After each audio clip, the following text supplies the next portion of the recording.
Well, when you talk about the whole beef thing, I think you mentioned that you moved to Miami when you heard Cameron disrespect Nas.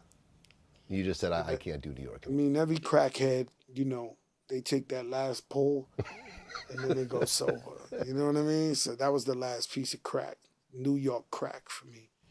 I was in my house in Jersey and I was listening to Hot 97 and they said they was gonna smack the kufi off of that was I had it. You know what I'm saying? So New York went from being everybody helping each other, pretty much like the South does.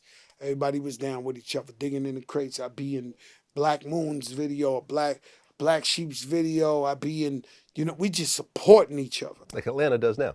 Like Atlanta does now. We was just doing that. Mm-hmm. Everybody was supporting each other, helping each other. And then it went to that period of where people started getting big money.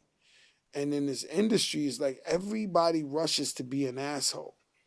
No, everybody tries their very best to become a successful asshole. So once you're number one, you poke your chest out, you get a bunch of new goons with you that you know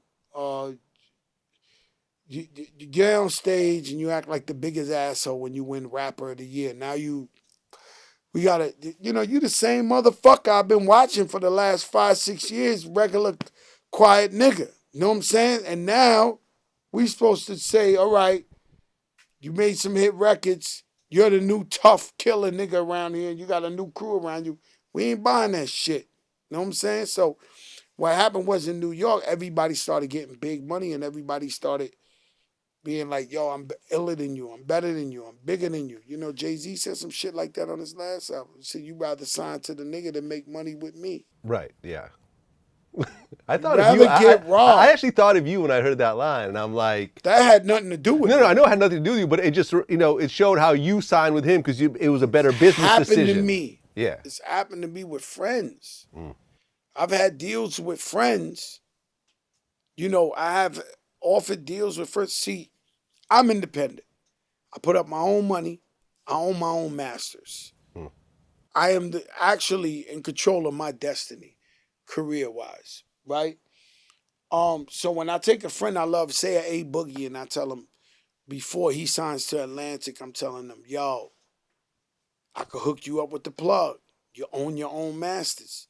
You own your own destiny. These guys ain't gonna do what you could do for yourself. You got the whole system right here, and he still signs to them.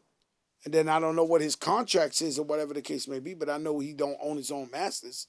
I know that he can't do exactly what he wants. I'm just saying A Boogie as an example. Same thing has happened to Khaled. You know what I mean? I signed a deal. I'll tell you. You want the bullshit? I'll tell you the bullshit. I did a deal with E1 and with Allen when I did. I was supposed to do something with E1 with Allen. I think the Dark Side album. I own my own master. I own this, I own that. So when I did the deal with them, nobody knew you could get a deal like this. I go and show the paperwork to Khaled, my brother, who's about to sign a new deal with these niggas. I'm like, yo, you want me to negotiate the deal? Because I get you your own master. Nah, I can take care of it from here. I got my own, I know how to do it. This is my brother dealing with the same people. I know he didn't get a better deal than what I got. You understand? And then all I do is win comes out. Biggest song in history. He could have owned that master Right. had he listened to Fat Joe. You see? So sometimes that's what Jay-Z talking about. So sometimes, you try to put your people on to shit, and they sometimes for some reason because maybe you're their people, they feel like, I don't know. Yeah, well, the first time I ever heard of Khaled was through you. Of course. You were the one that introduced, I feel, the hip hop world to Khaled. That's And a fact. I remember you had mentioned something like it was one of your interviews where people were looking at him as a DJ, and you're like, this ain't a DJ, this is like the best thing ever right here. Like Fat Joe on steroids. Fat Joe. That boy, I knew, man. He was a special guy, man. I'm so blessed to have had him as a little brother, man. Just being with me all the time, and he pushed me to do things I wouldn't have done. Like I wouldn't have went and chased Eminem to get on the Lean Back remix. And getting Eminem was almost a mission impossible. So He was the one behind me. He was doing the Khaled. Get him. Get him.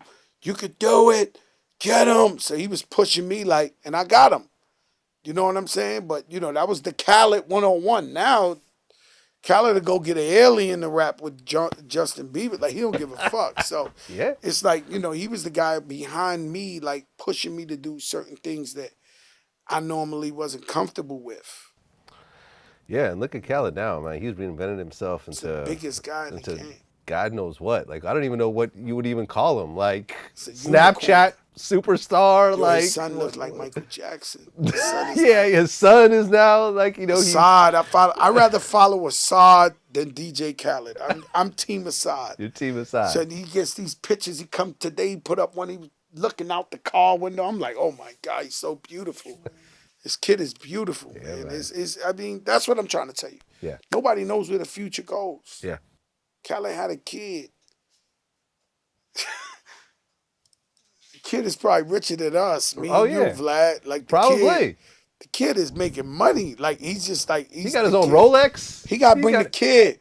So when Khaled comes to something that I throw an event, I'll be like, yo, don't come if you don't bring the kid. I seen a meme and it said, I ain't never seen Assad crying anywhere. That must be some poor baby shit. Yo, I never seen Assad cry. That's what I'm saying. That must be some poor baby shit, man. Never seen Assad cry. The worst I ever seen Assad do was some shit.